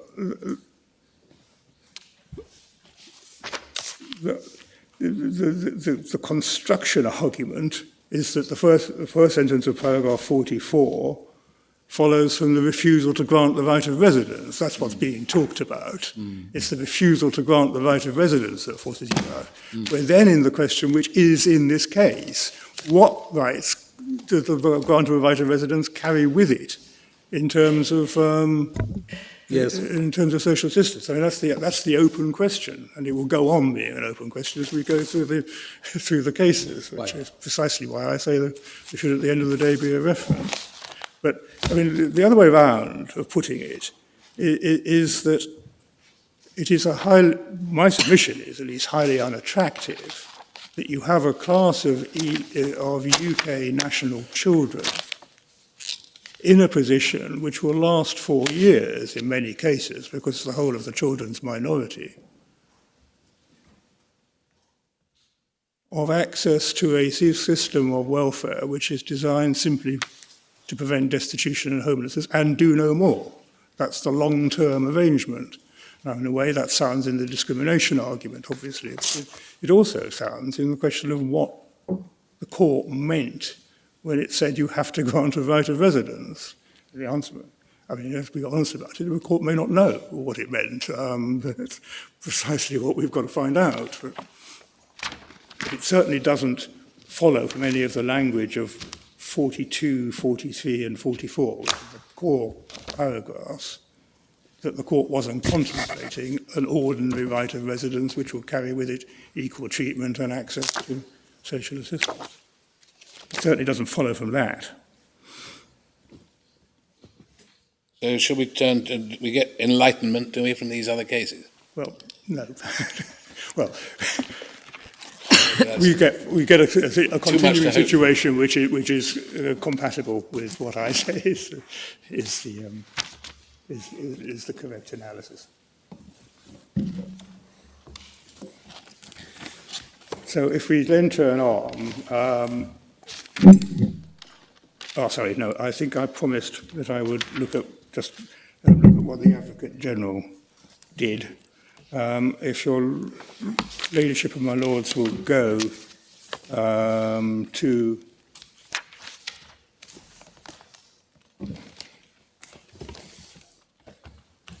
the Advocate General's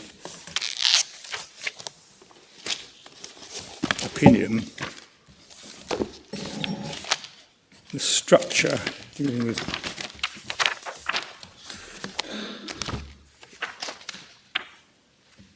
the structure can be seen from paragraphs 50 and 51 at MS 1770.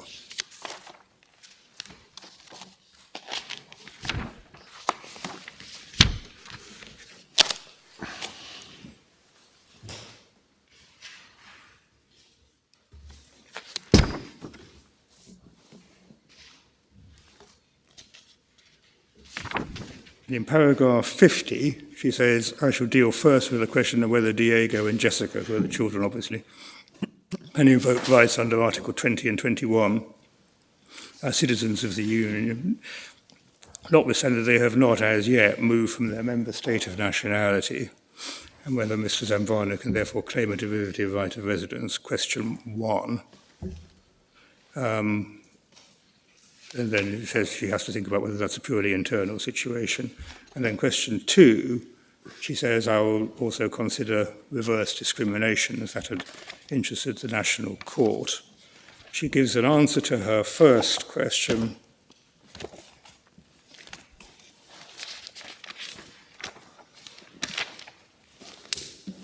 Sorry. At paragraph 1 and 2,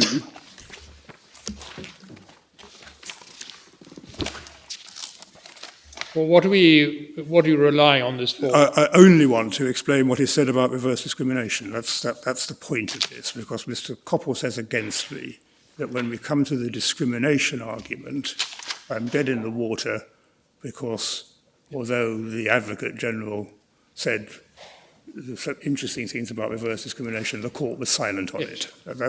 That's all I want. But are you saying that the court's silence shouldn't be taken as Exactly. excluding that principle? Yes. Yeah, I actually say something slightly more sophisticated than that. I say our argument is not reverse discrimination of the sort that the Advocate General was talking about. But that's, So the issue doesn't... I'll come to later. Can I just... Well, you were asked what the Advocate General had said, so... Yes, but it's a very elaborate and I only very want to know impressive if it's opinion. really relevant to a critical issue before us, not the only any old point that might be the only relevance... We spent a long time reading this, Judge. The only relevance is that the structure answers the first question, is there a derived right of residence affirmatively, but not for exactly the same reasons as the court? It answers the second question she poses herself, is there reverse discrimination, in a way which is not picked up by the court. I say you can't tell anything from the court's silence. That's it. So I'll shut up about it in that case. You have to look and see what the Advocate General said in order to decide what you can infer from the court's silence I would have thought that it wouldn't help your management.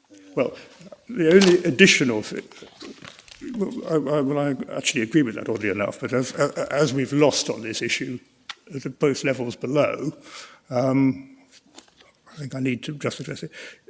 Can I just finally on this draw attention to paragraph 124 of the Advocate General MS 1788.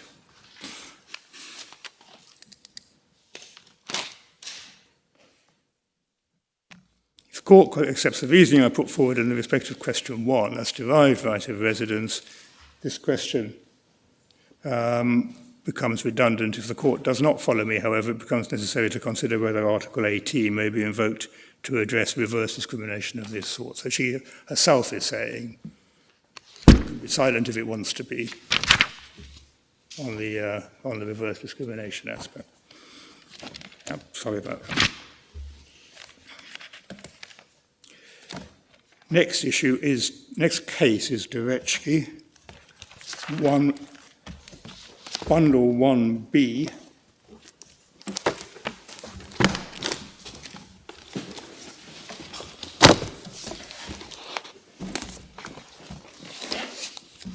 Tab 18, MS starts at MS 1496.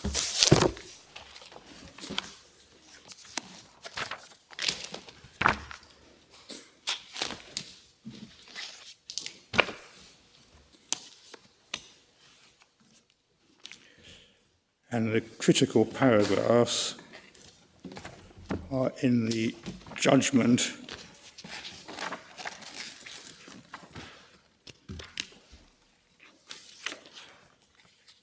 at 38 to 42.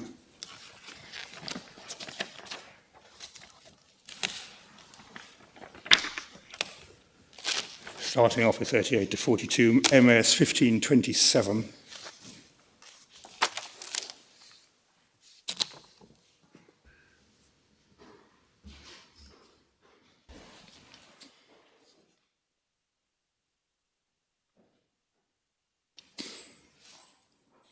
And the Court will see that in this case, the member states identified in paragraph 38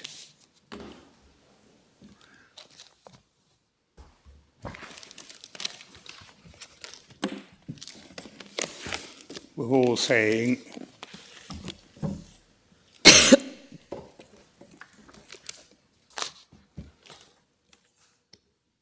that in the last sentence of paragraph 39 that there were no connecting factors to EU law. 40, in essence, they consider the principles laid down in Roy Zambrano apply to very exceptional circumstances in which the application of a national measure would lead to the denial of the genuine enjoyment of the substance of the rights.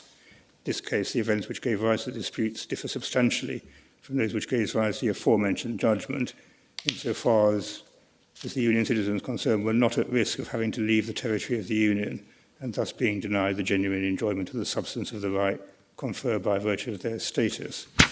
Similarly, according to the Commission, neither is there a barrier to the exercise of the right conferred on Union citizens to freedom of movement and residence within the territory of the member states.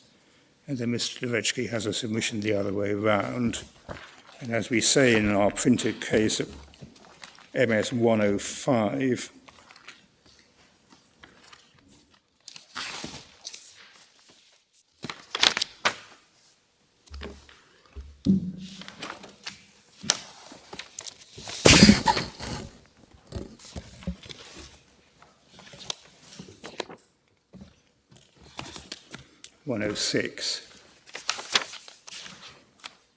paragraph 423 of our printer case, on paragraph MS 106, the CJEU agreed with the member states in the Commission.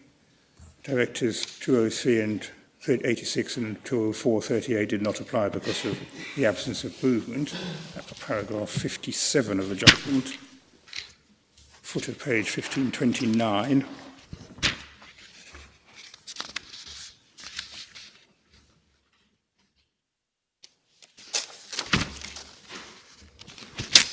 Treaty rules cannot be applied where the situation is purely internal.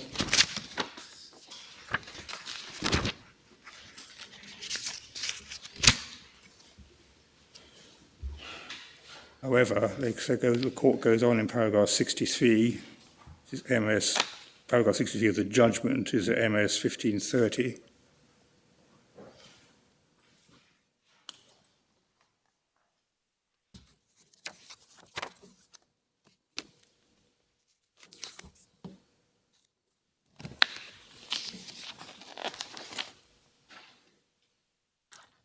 It's 61 through to 63 says it cannot be regarded as a purely internal situation. And then the crucial paragraphs are 67 and 68.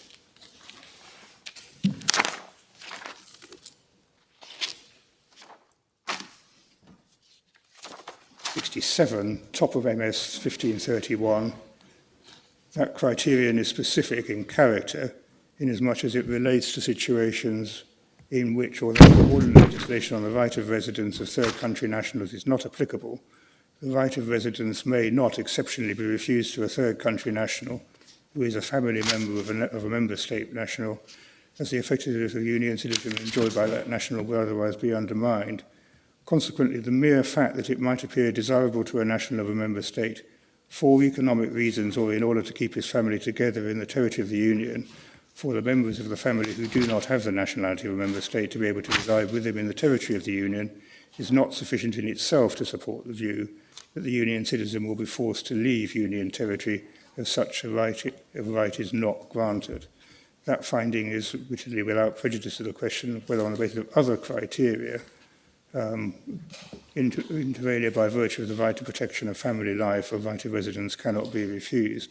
Whether that question must be tackled in the framework of provisions on the protection of fundamental rights, which are applicable in each case.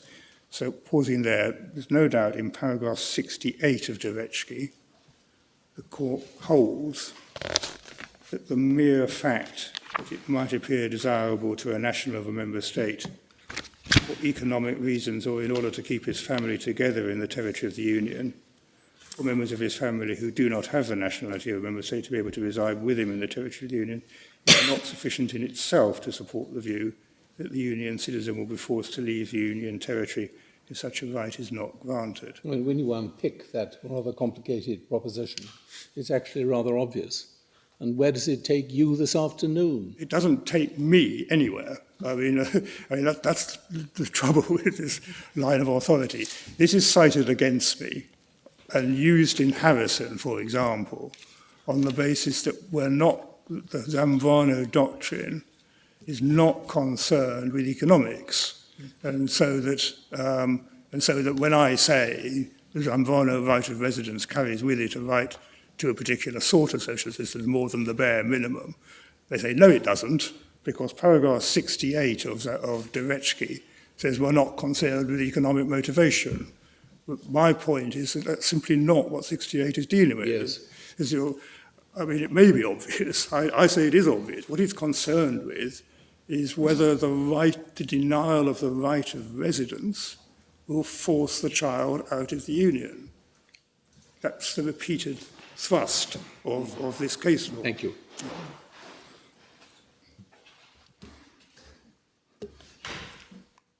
So we say, and 425 of our printed case, nothing in Derechki is concerned with entitlement to social assistance if the member state concerned had granted the right of residence in the manner contemplated by Zambrano. There's another negative, but that is the negative. Well, I suppose Mr. Coppell might rely on the word forced.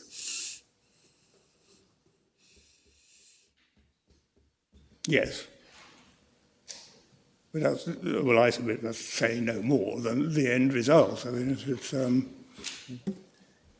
but Mr. Coppell cannot sensibly avoid the fact that the subject matter of 68 is concerned with the consequences of a right not being granted. And if the right is not granted, then of course if there's nowhere else to go, which is not the Derechki hypothesis, if there is nowhere else to go, the child and carer will be forced out.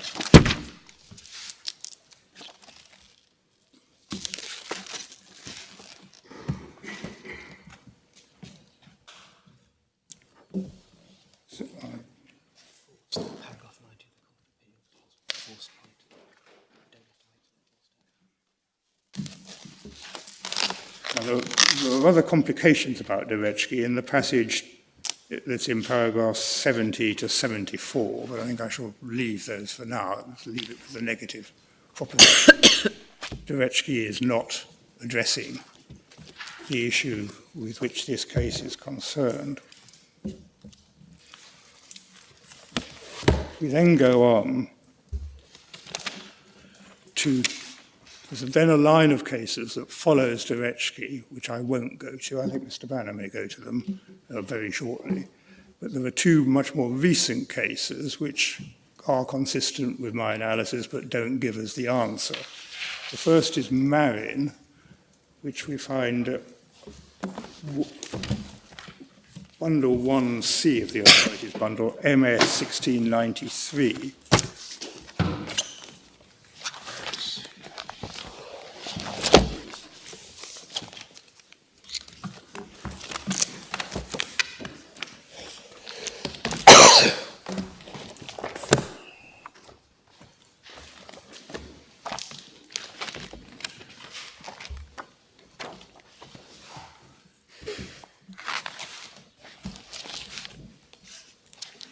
The judgment of the court starts at MS 1740.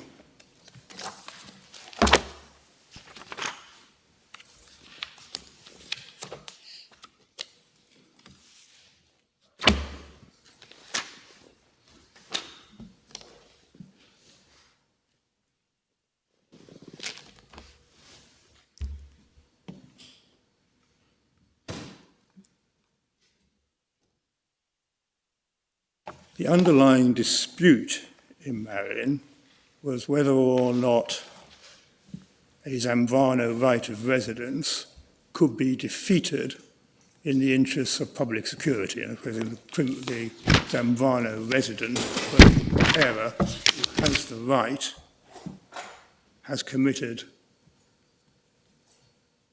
serious criminal offence. Is the right of residence defeasible? So that's not our case, obviously. To which the answer is, yes, it is defeasible, but on the basis of the principle of proportionality and a provision such as was the provision in Spanish law, that it was automatically defeated without any discretion in the member states, was unlawful. Now, if we can just pick up the main passages. First of all, it is worth pointing out that the Spanish position as to social assistance benefits can be seen from paragraph 30 of the judgment, paragraph 1746. What had happened in Marin is that Mr. Marin had been granted, during the currency of the proceedings, a right of residence. And the question was whether that rendered the reference academic, to which the answer was no, because the court reads paragraph 30, the referring court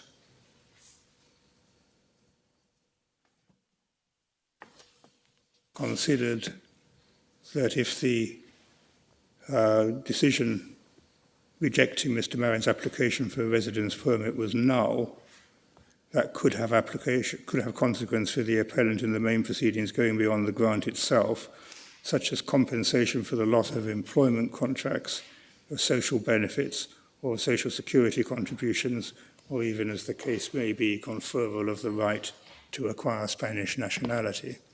So it looks, I can't say more than this, it looks as if the Spanish system conferred on the Zambrano carer a range of normal entitlements to social assistance. Now that, of course, could be simply as a result of national law. So it doesn't actually answer the question in the present case. It's not irrelevant to a consideration of Act Clare, actually. We'll see in a moment what the position is in the Dutch social security system. So that's paragraph 30. The main passage is at paragraphs 69 to 80.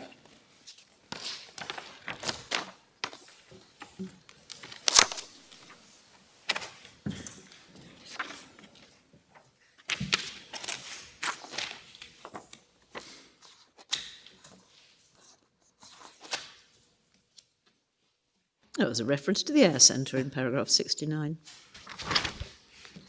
Yes, there is indeed. And to the I Child don't know Poverty who Action it Group in paragraph 70. So,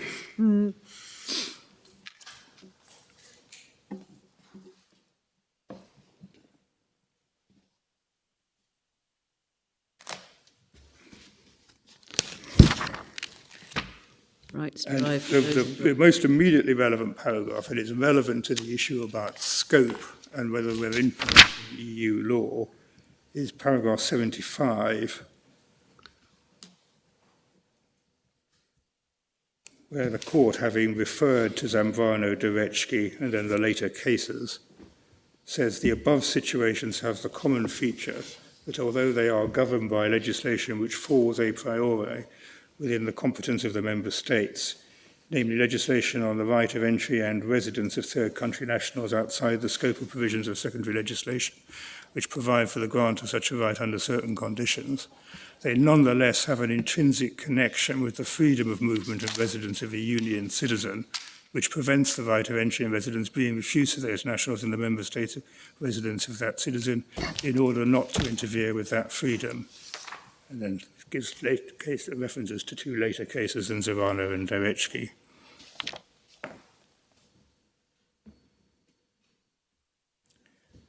And that leads on to the conclusion, paragraph 78. Thus, if a matter for the referring court to check, the refusal to grant residence to Mr. Marin, to whose sole care those children have been entrusted, were to mean that he had to leave the territory of the members of the European Union, that could result in a restriction of that right, as the children could be compelled to go with him and therefore to leave the territory of the Union as a whole.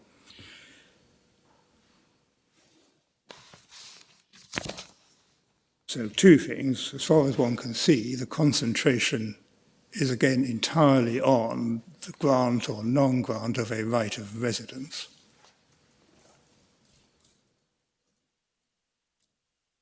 And secondly, the thought that one is not dealing with a purely internal situation or with something entirely within the competence of the member states is highlighted by paragraph 75.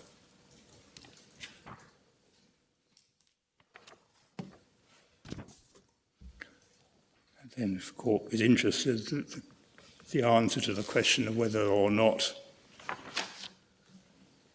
you can limit a derived right of residence flowing from Article 20 is given in paragraphs 81 to 87, and I've tried to give the court the answer to that. The answer is yes, but on the basis of proportionality.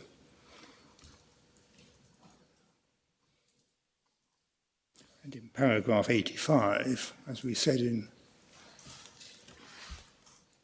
the note, that proportionality assessment is to take place, amongst other things, on the basis of an analysis of the child's best interests. I was just going to ask that question, and I see it in 85. Yes. Yes. And I don't think we picked that up for our printed case, but the note that went in on Monday refers to the last case I'm going to go to this afternoon, the latest of these cases, which again refers to best interests. So let's go to that case, and it's Chavez-Vilches, which your leadership and my lords will find at 1B, tab 15, MS 1391.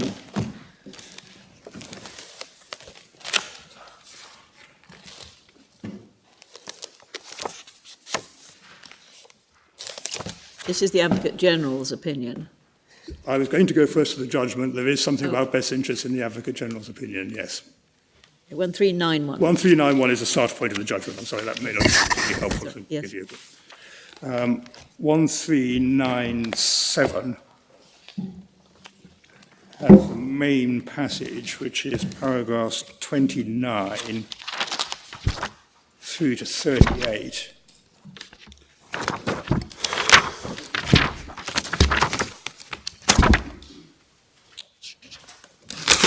Which is the court telling the Dutch authorities how to approach the position where there is one parent who is responsible for the children, but another one who might be able to adopt responsibility.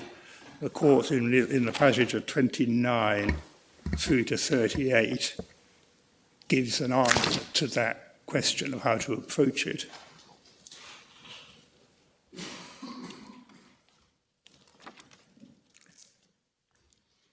It is to be noted, although we don't get any answer from this, that the whole of the dispute arose in the context of Dutch social assistance provisions, see paragraph 29. In the light of in each of the disputes in the main proceedings, the applications for social assistance and child benefit made by the parties concerned were rejected by the competent authorities on the ground that, since the parties did not have a right of residence, they did not, under the national legislation, have any right to receive such assistance and benefits. That, again, like Marion, assumes access to the normal social assistance benefits, but it does so on the basis there is an underlying national right, so it doesn't tell us the EU law question. And then it goes on to give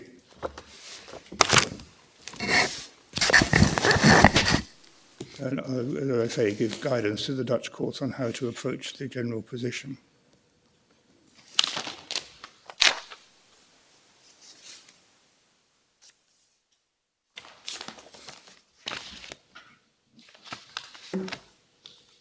Seems to assume that if the circumstances are such as to give a Zambrano right of residence, it would carry with it the social benefits, but that may be an internal matter.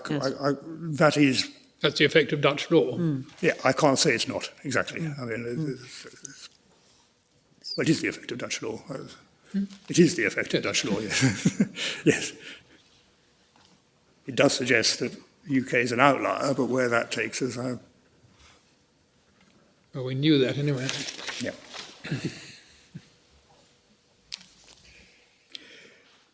So have we learnt much from all these cases? Not much, really. Well, I think that's probably, at the end of the day, my submission. Yes. Can I just... I'm not asking a court to read these passages now, but the general approach to burden of proof and the matters that need to be weighed up in deciding when there are two competing parents, is there a right of residence? There's a passage at 63 to 65, passage at 69 to 71, dealing with those issues, and most relevant is possibly 71,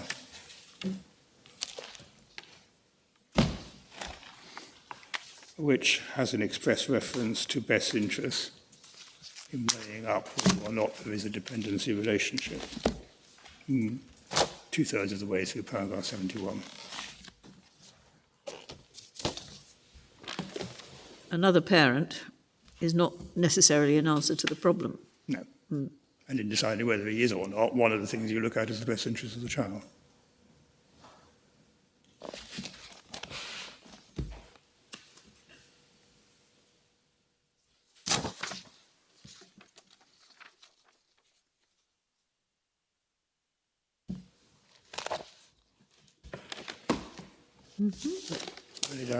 Time, we haven't got a conclusive answer out of the cases.